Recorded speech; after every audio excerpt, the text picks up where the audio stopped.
Good morning, students. In today's lecture, we would discuss about the remaining portion related with the anatomy of the basal nuclei.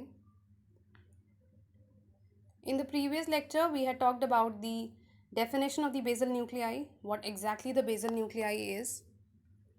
We had discussed about its various components, that is, we had talked about its classification, that is, the structural classification, which the basal nuclei consists of the corpus striatum, the amygdaloid body, and the claustrum.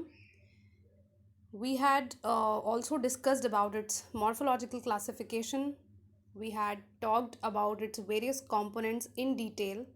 That is, the various components of the corpus striatum were discussed in detail.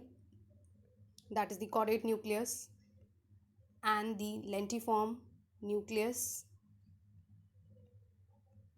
Now, today we will discuss about the remaining part, that is the connections of the corpus striatum. So it has various nucleus.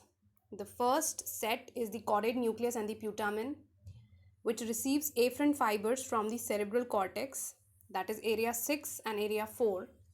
So area 6 of the cerebral cortex is part of the frontal cortex. It is anterior to the primary motor cortex and it primarily functions in planning the complex coordinated movements. So it plans the execution of the complex coordinated movements of the body. Area number 4 is the primary motor cortex. It lies in the posterior part of the frontal lobe. It controls the voluntary activities of opposite half of the body. It also receives afferents from the thalamus, that is the medial, intralaminar and the midline nuclei of the thalamus, and also from the substantia nigra, which is a very large nucleus in the midbrain. The efferents from the caudate nucleus and putamen chiefly go to the globus pallidus and also to the substantia nigra and the thalamus. Connections of the globus pallidus are: it receives the afferents mainly from caudate nucleus and putamen and also from the thalamus, subthalamic nucleus and the substantia nigra. The efferents, they go with the help of the different fasciculus or the tracts. They reach the thalamus. The various tracts are the ansa lenticularis. Ventrally, it connects the lentiform nucleus with the thalamus. The fasciculus lenticularis. Dorsally, it connects the globus pallidus to the thalamus. And the subthalamic fasciculus, which is also a bidirectional neural tract, and it connects the subthalamic nucleus with the globus pallidus. It arises from the middle part of the globus pallidus. And finally, these bundles, these fasciculus, they will terminate in the thalamus, hypothalamus, the subthalamic nucleus, also nucleus of the midbrain.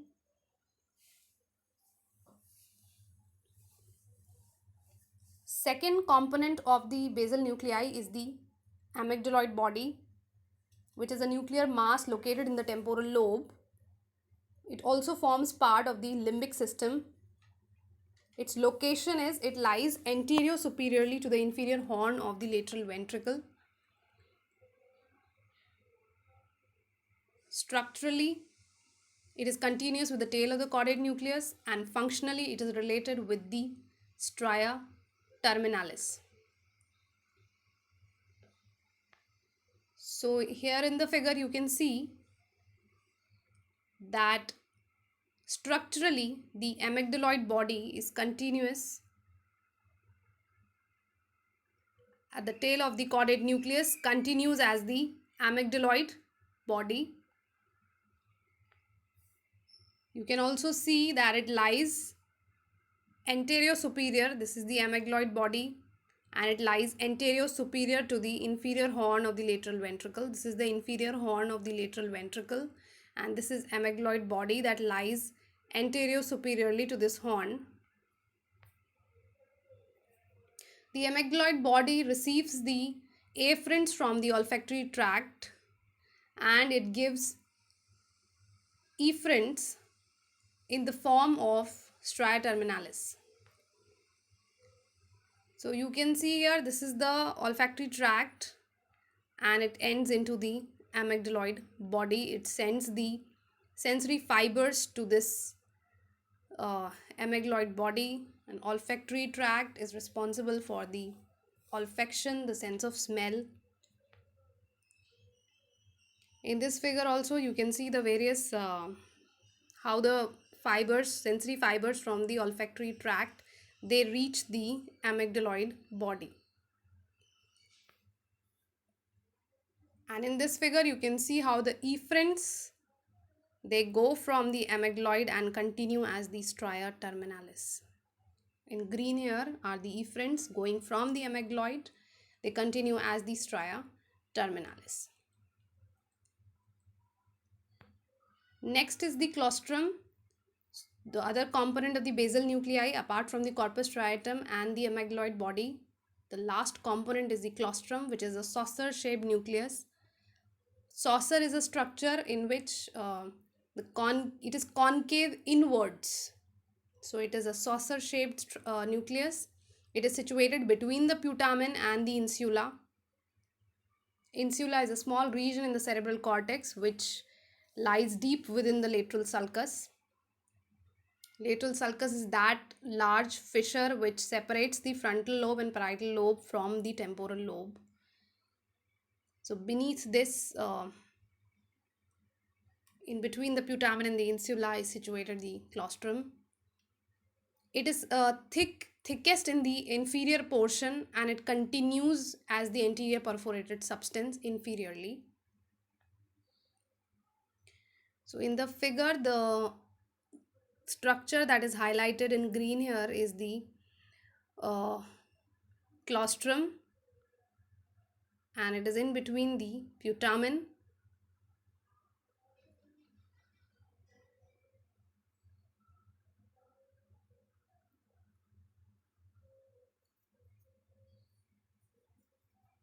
and the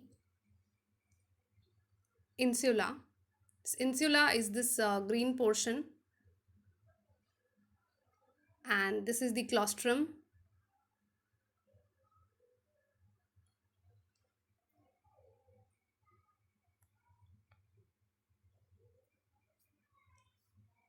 The clinical conditions, the important clinical anatomy related with the basal nuclei, the most important is the Parkinsonism. The Parkinson's disease is caused due to lesion of the corpus striatum.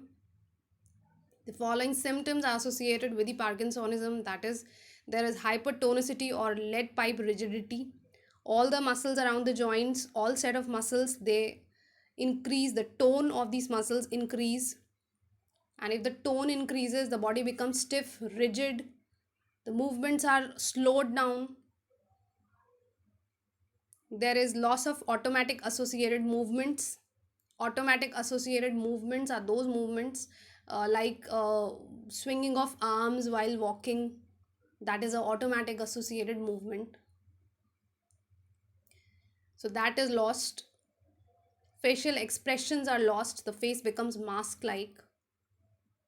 There are involuntary tremors, coriform movements.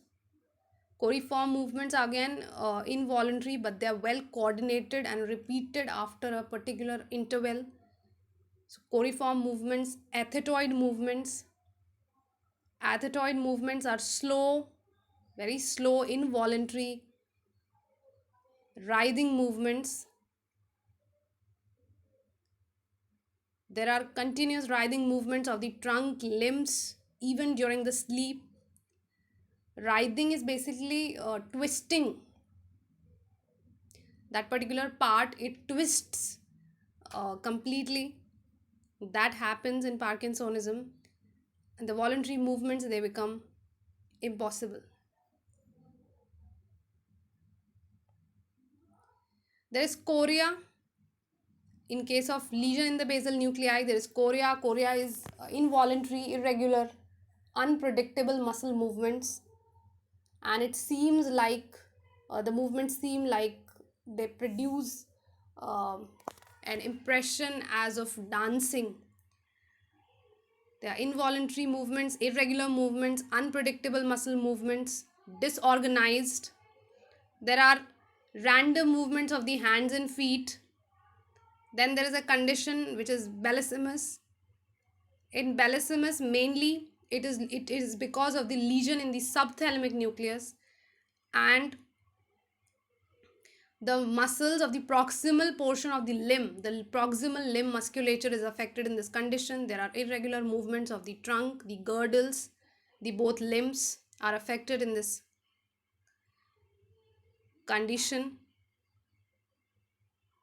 So that's all about the basal nuclei. Thank you so much.